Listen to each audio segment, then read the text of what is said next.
So next, let's discuss radioselectivity of halogenation. So if you have a carbon structure that's more complex than ethane, for example, let's say if you have a structure of propane,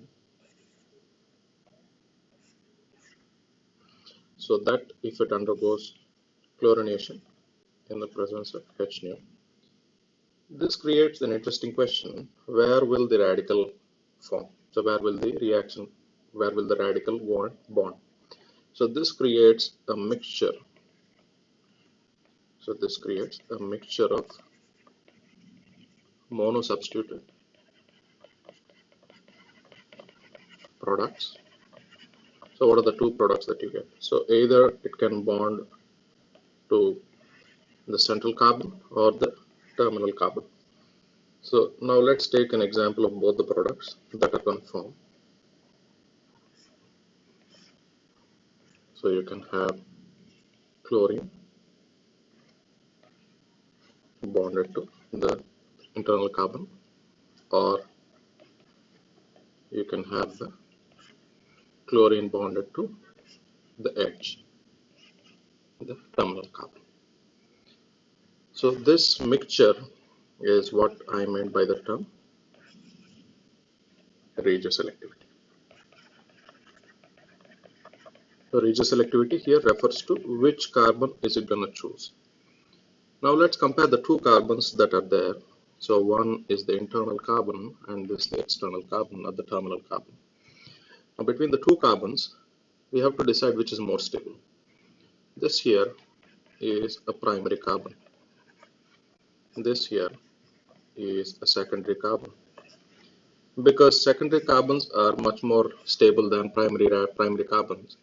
So this results in the secondary carbon being the major product and the primary carbon being the minor product. So this is how you end up with a reaction that gets a major and a minor product. This happens when you have too many carbons inside the main compound that can have more than one substituted product.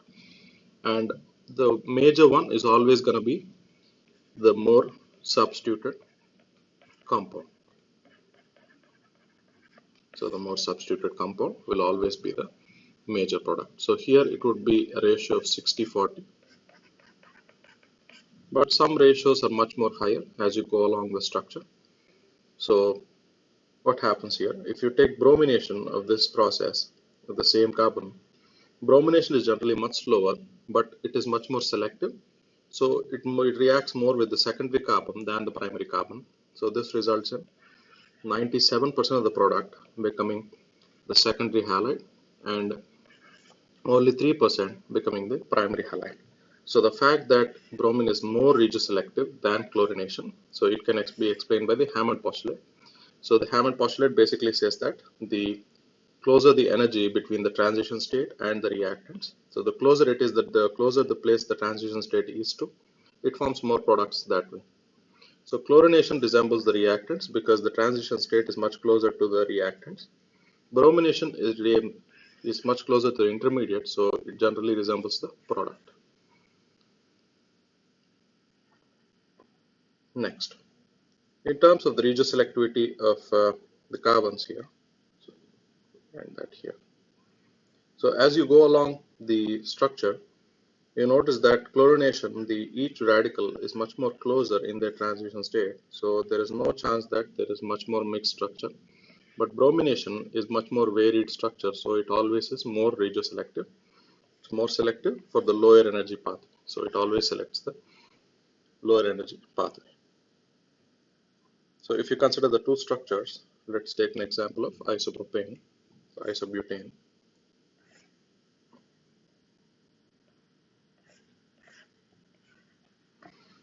Let's consider both the reactions. First, let's consider chlorination, Cl2 H nu. Here, it also forms two products. So you have chlorine plus, you can also have chlorine. Next, if you take bromination of the same compound,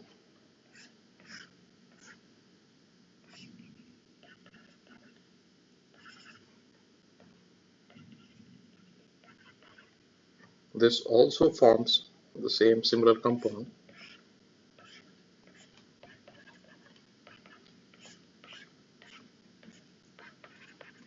but the question comes back, which has a more chance of forming. Here it forms about a 65% 35% ratio, but because bromine is slow and selective, nearly 100% of the product is going to be the more substituted bromine, and 0% of the product will be the less substituted bromine structure. So the understanding here is that bromine is slow, but it's selective. So it only chooses to form one compound rather than forming a mixture of compounds.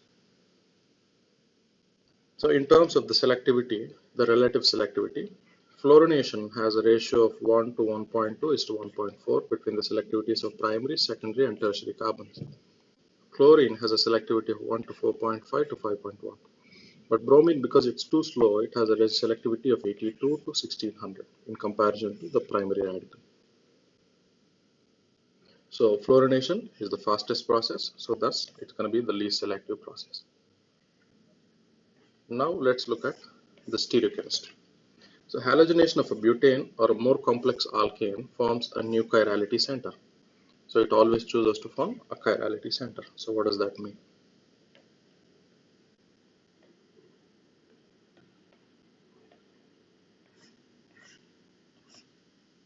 So if you take a butane,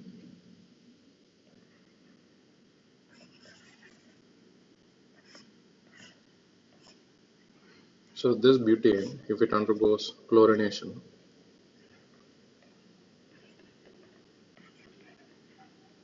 so this creates, so it's going to choose the more substituted carbon. So here there are two carbons, the one in blue here and the one in red here. So it's going to be the choosing the blue one, it's more substituted, and here it is less substituted. So here you end up with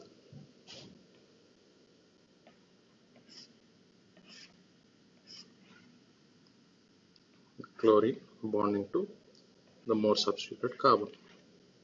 The question comes back, because chlorine is much less selective in comparison to bromine, it forms the other product as well. So it creates the other product as well. But the one that connects to the more substituted is going to create a new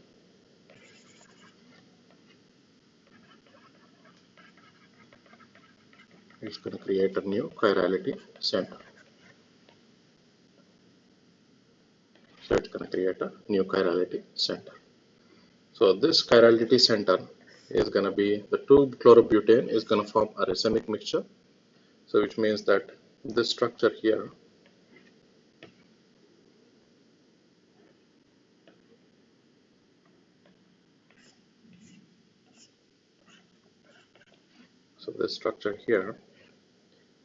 is going to form two structures.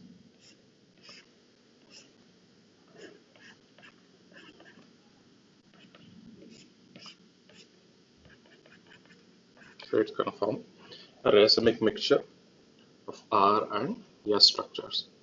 So you have R and S structures.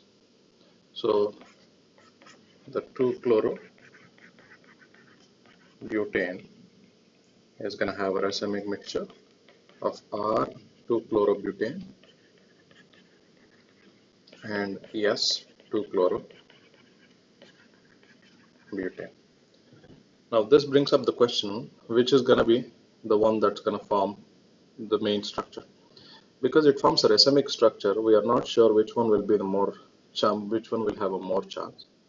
This brings up the question, if you take the halogenation of 3-methylhexane, the chirality center is going to be the most reactive carbon in the molecule.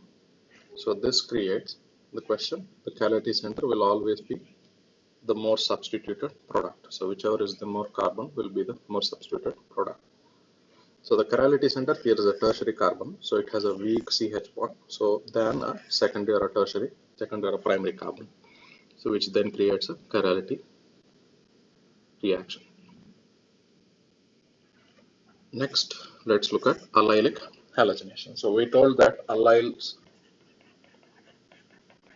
carbons are more stable than tertiary. So the three hydrogens, so if you have an allyl compound, what does that mean? Allyl is the position right next to the double bond. So the carbon right after the double bond. So the carbon that has the double bond is going to be the least stable. The carbon right next to it is going to be the most stable structure. And anything after that will have a moderate structure, so it still acts as a primary. Here it acts as a secondary carbon.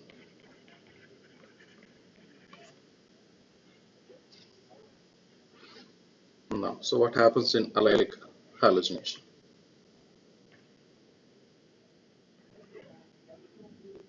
So the first thing in allylic halogenation is the formation of the radicals. Let's consider that this is the compound. So this is the allylic compound that we have, a cyclohexane. This, when it undergoes halogenation, so it undergoes hydrogen abstraction.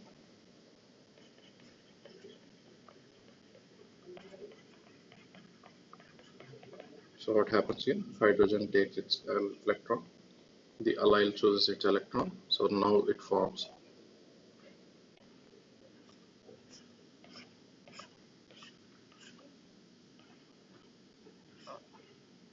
plus hydrogen with its electron. Now here the allyl is resonance stabilized, so what happens here? There is a chance that this goes here and one of electrons comes here and the other electron goes to the other side. So this then delocalizes and then forms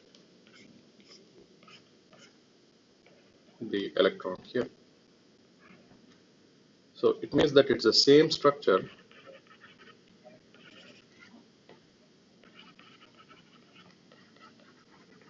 but it can also delocalize to bond with a certain compound. For example, let's say if there is a radical on this side, it can bond with that radical. If there is a radical here, then the electron will move here and bond with the radical there. So this is how the radical mechanisms generally operate. Next, what happens in bromination? So bromination, if you consider the radical that just now formed,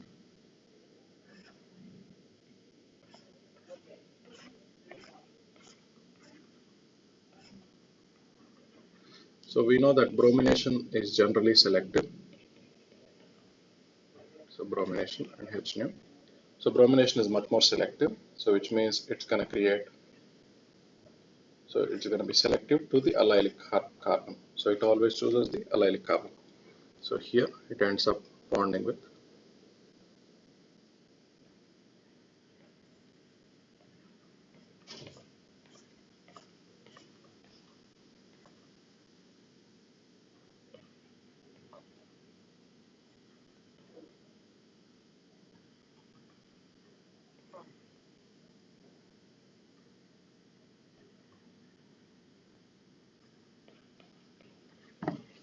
so bromine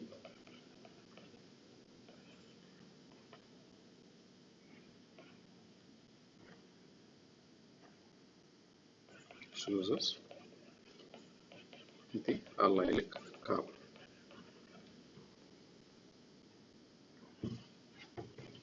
So to avoid complete alkene addition, so we have to avoid the competing alkene addition. So we use another compound called NBS. So it's called N-bromo succinimide as a source for bromine radicals. So rather than bromine having more and more bonding with the structure, so we always choose this NBS compound. So NBS only produces one radical bromine. So we only choose that one radical bromine to make sure that the structure is much more stabilized. So NBS, we keep the concentration of HBr and Br too low. So competing addition reactions to the alkene are generally minimized. So what you don't want is the bromine getting attacked by the double bond and then forming addition reactions. To stop these addition reactions, we use NBS. So NBS reduces the chance of addition to the alkane. So what happens in this reaction? So if you take allylic halogenation with NBS, so first the bromine undergoes hydrogen abstraction, so it takes in the air, it creates the radical. Then it bonds with halogen abstractionation, it forms the bond. So what happens with NBS is that NBS first always tries to choose the, so with asymmetrical alkene, it always chooses the mixture of isomeric product. So first it creates a bond right at the edge, which is the tertiary carbon right here, and it always also chooses the primary carbon as well, so where the radical can delocalize. Now this radically delocalized structure makes sure that it does not undergo addition reactions. Now the next one is ozone. Ozone is generally both created and destroyed in the upper atmosphere, so there is no net reaction that's had overall, but the UV radiation is generally converted into heat. So what happens here? So the ozone that comes in takes the heat from the sun, the radiation from the sun, and forms oxygen and another compound called monooxygen. So monooxygen is a highly reactive compound. So this reaction here is an exothermic reaction which creates heat. Now this process is much more disordered, so heat is much more disordered form of energy compared to light. So that's the reason why ozone helps to stop the radiation coming from the sun into the atmosphere. This process has to be spontaneous because the entropy is being increased. Now there is a process that undergoes the same reaction, but it depletes the ozone layer. So rather than the ozone giving heat from the atmosphere, so if this is the atmosphere, you want the radiation to go out and the heat to come in. So to stop this process, if there is a breakage somewhere, rather than this process, this heat coming in, the radiation generally comes in as H nu itself. This is the UV radiation that can cause skin cancer. So this harmful radiation can penetrate the atmosphere. The main culprit for one of them is chlorofluorocarbons. Right? So chlorofluorocarbons are the main culprit here. So chlorofluorocarbons were first discovered as refrigerants.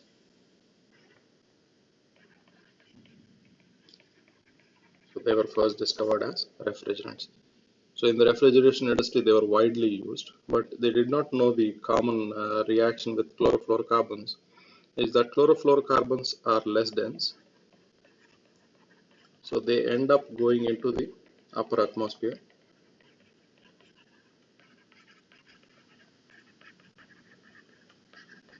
And then react with ozone, and it can deplete the ozone layer.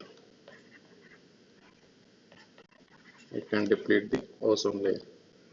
So once they reach the upper atmosphere, so they react with the UV light to form chlorine radicals. So let's discuss the mechanism. So let's talk about the mechanism of ozone depletion. So what happens? So whenever we talk about chlorofluorocarbons, so we call them in short form CFCs. So CFCs are carbon compounds that have fluorine and chlorine combined. For example, this structure of CF2Cl2 is a chlorofluorocarbon. So there are many types of chlorofluorocarbons. So for example, if you have 3 chlorines and 1 fluorine, so we call it CFC11. And if you have 2 chlorines and 2 fluorines, we call it CFC12. And if you have 2 chlorines and you have 3 fluorines and 3 chlorines, we call it CFC113. So these are generally compounds that contain a combination of fluorine and chlorine. So what happens in the mechanism? So the first thing that happens is that if you take a general CFC compound, For example, let's consider this compound. So this, under the presence of UV radiation, creates chlorine radicals. So the chlorine here undergoes homolytic cleavage, resulting in a radical formation. So this reaction leads to Cl bond CF here with 1 electron plus chlorine radical with 1 electron. So this is the chlorine radical that forms. So this is the first step of initiation. So once it forms the initiation process, then this chlorine radical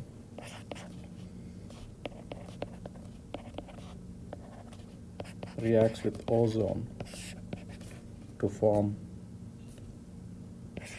chlorine oxygen bond, plus it forms oxygen, O2. So chlorine oxygen plus O2. Next, this chlorine oxygen radical, again this compound of chlorine oxygen is unstable, then reacts with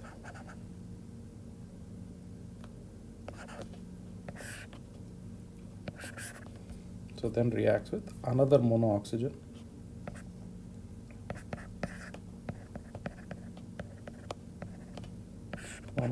radical and forms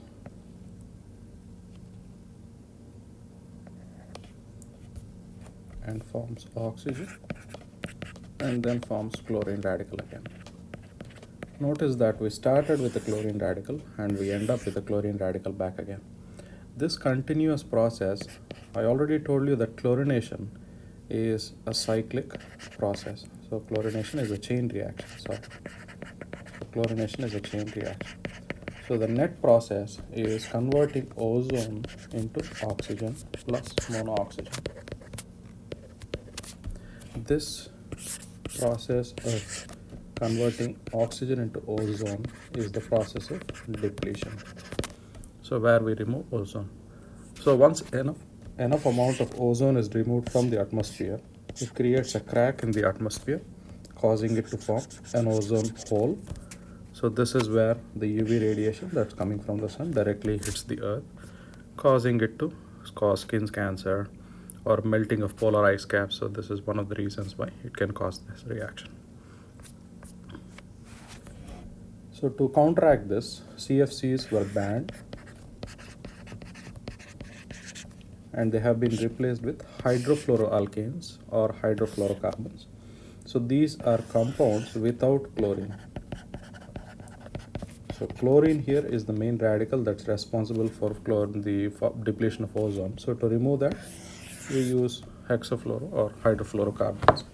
These are not as harmful as CFCs, but they do not produce chlorine radicals. So, but they still act as greenhouse gases. So they still use the same greenhouse effect to heat up the atmosphere, but they do not form the chlorine radicals.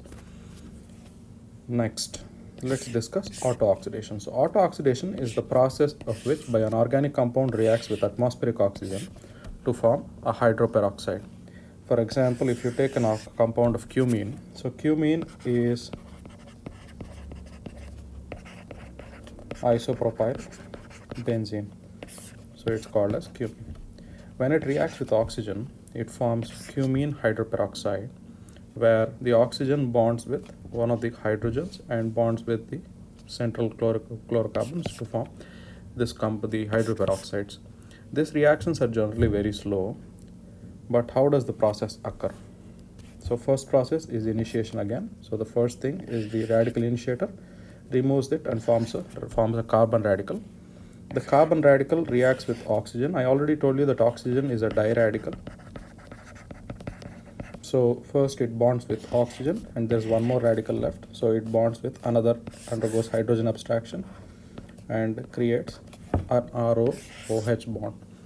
This is the hydroperoxide that I'm talking about. So this is the hydroperoxide reaction. So let's take a simple mechanism. For example, let's say I have I have this compound. Let's say if it reacts with oxygen. So what happens? So the first thing that happens is that here you have an oxygen radical. So first thing that happens is hydrogen abstraction. So the initiator reaction. So hydrogen is first gone, leaving with a radical. Now this radical compound then reacts with oxygen. So oxygen, I already told you that it's a diradical.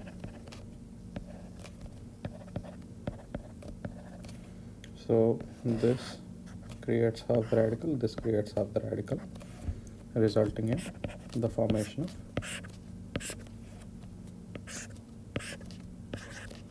of oxygen,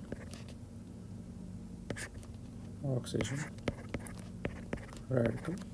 The hydrogen that's gone there will donate its electron, the oxygen will donate its electron, and the combined compound will form oxygen, OH.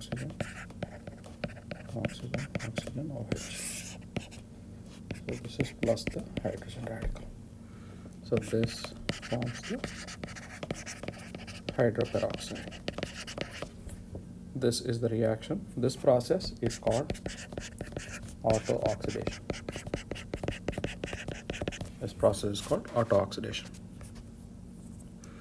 Now, in the autooxidation mechanism, there are two mechanisms that we are mainly looking at: coupling and hydrogen abstraction. In coupling, the compound, the radical and the oxygen radical combine, and then in the second process, the radical that's created there combines with HR and forms the hydrogen peroxide. So the net reaction is the compound plus oxygen forms ROOH. So this is the structure that it forms. Do not confuse this with a carboxylic acid. A carboxylic acid bonds to carbon. Carbon has two bonds with oxygens. Here we have two oxygens bonded next to each other. So here initiation and termination steps are these that are not part of the net chemical reaction. Now autooxidation is a common process. So ethers are also particularly susceptible to autooxidation. So diethyl ether combines with atmospheric oxygen and forms hydrogen peroxide, hydroperoxide as well. Hydroperoxides are generally explosive, so ether supplies generally are not stored, cannot be stored for long periods of time. The same thing with storing sensitive compounds in dark containers prevents light from accelerating the autooxidation process. This is the reason why you see common compounds not kept in. If you see a mixture of acetone, you're not supposed to keep it in a warm environment. That also causes hydrogen peroxide as well. More common processes to stop this autooxidation is the use of antioxidants. Antioxidants, triglyceride, are the most important part of a healthy diet, but are also susceptible to autooxidation. So the allylic carbons especially that are reactive. So you have these carbons, these are the allylic carbons that are more susceptible to autooxidation. So autooxidation causes the food to become rancid and it makes it toxic. So to stop this from happening, we use antioxidants. Antioxidants are generally materials that are used to preserve food. So that's why the common name given is preservative. So to increase the shelf life, we use preservatives. The most common preservatives are butylated hydroxytoluene and butylated hydroanisole, so BHA and BHT. So these preservatives are called radical inhibitors, so they stop radical formation. So how do they stop radical formation? So if you consider BHT, that combines with a radical, the radical undergoes hydrogen abstraction and forms a compound and the oxygen is formed. So this undergoes resonance stabilization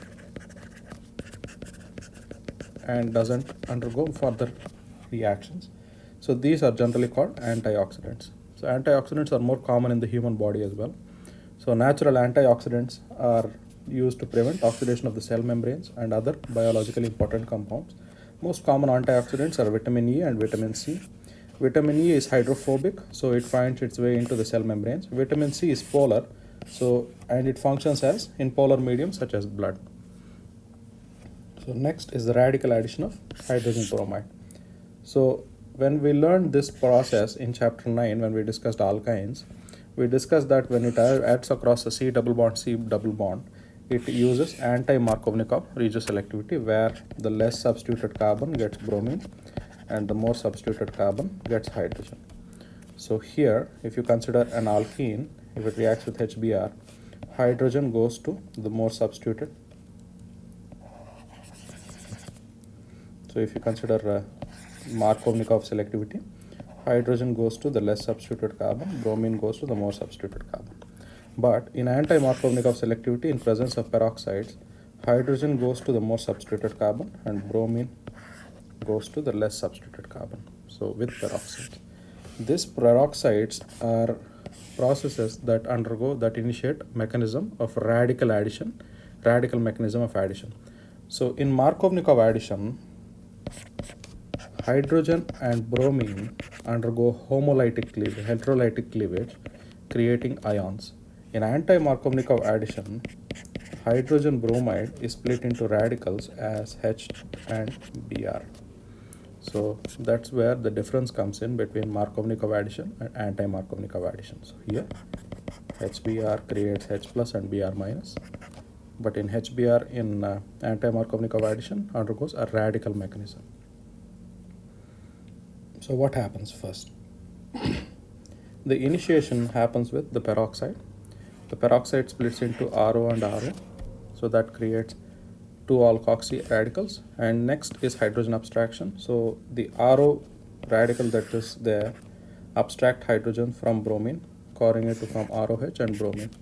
This bromine radical then uses the radical theory, so it can add to either side. So it can add either to the tertiary side or it can add to the primary side. Now it does not add to the secondary radical, so it does not add to the tertiary, it adds to the tertiary radical because it's much more stable. So what happens here is that this bonds with bromine and this goes here, creating a compound chain. So it does not form a secondary radical, so it's less stable or not formed, so it forms a tertiary radical. So once it forms the tertiary radical, it creates the main structure, so which is propagation. So it creates an addition reaction, and then in the final process it undergoes hydrogen abstraction again. The radical abstracts a hydrogen from HBr and forms the final product. So this carbon character, the carbon radical abstract hydrogen to form the final product and propagate the radical chain. So this is why bromine radical adds to the less substituted carbon of the alkene. And finally, the termination process is where the bromine radicals mix together and form dibromine. Next, let's talk about addition thermodynamics. So in addition thermodynamics, we are talking about anti-Markovnikov radical addition, which generally is a spontaneous reaction where the product is favored. But radical addition of HCl and HCl are generally non-spontaneous where the reactant is favored. So consider the overall thermodynamics. We understand that this reaction, we are talking about both the entropy and enthalpy. Here we convert 2 to 1. So there is a reduction in the entropy and there is a increase in there is a negative enthalpy. So because there is a reduction in the entropy, so the entropy is negative, so negative of negative becomes positive. So all of the reactions are positive in HCl, HBr and HI. But in HCl and HI, the entropy term overtakes the enthalpy term. In HBr, the enthalpy term overtakes the entropy term, resulting in higher value for enthalpy and a lower value for entropy. And in HCl, it's a lower value for enthalpy and a higher value for entropy. And here in HI, both are positive, so which then result in the really high value for the term. So this results in the final formation of the compound. So the iodide radical here is so much less stable than that of a carbon radical, so that its addition to an alkene is not thermodynamically favored. So next, let's talk about the stereochemistry of addition. So in the addition reaction here, it always often favors to form a new chirality center. So if you take an alkene,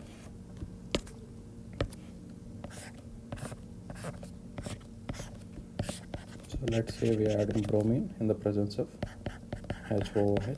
So in this reaction, we have HBr. So hydrogen should go to the more substituted carbon, bromine which should go to the less substituted carbon. So here you have two carbons, this carbon and this carbon. So this is less substituted, this is more substituted. So now it favors to form, bromine favors to form a tertiary radical. So it forms a tertiary radical. So what happens here is the hydrogen bromide, so it takes its radical. So here it takes this one. So the bromine will donate its electron here, the less substituted here, it donates its electron, here it takes its electron. So this results in the combined formation of this compound with a radical. Now this radical then undergoes a reaction with hydrogen and forms a HBr bond. Now notice that this compound favors the formation of a chirality center where you have one unique compound, two and then three unique compounds with a hydrogen in the back, which is another unique compound. So it always favors a new chirality center. So it always favors a new chirality center. So this chirality center. Now if the substrate is not chiral, then you will get a racemic mixture. So where you get one new chirality center. So if the subject is not chiral, you get a mixture of R and S. If the starting alkene contains the stereoisomer, then you will stereocenter, then you get a mixture of diastereomers. So for example, so let's take the next concept, radical polymerization. So free radical conditions also frequently used to form polymers. So polymerization process is basically joining together many small units called monomers. So what do we do here? So if you take the compound ethylene, so each carbon will take one of electrons from the double bond and forms a carbon radical.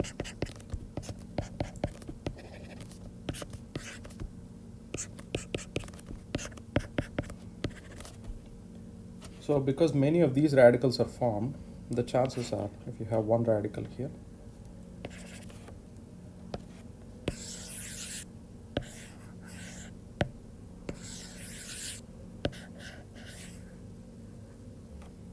so if you have many of these radicals,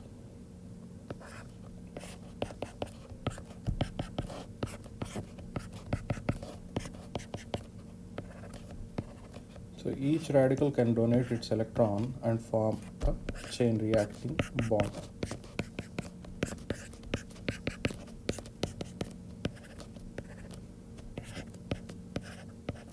So this creates a chain of bonds. So that then creates a structure that looks somewhat like this.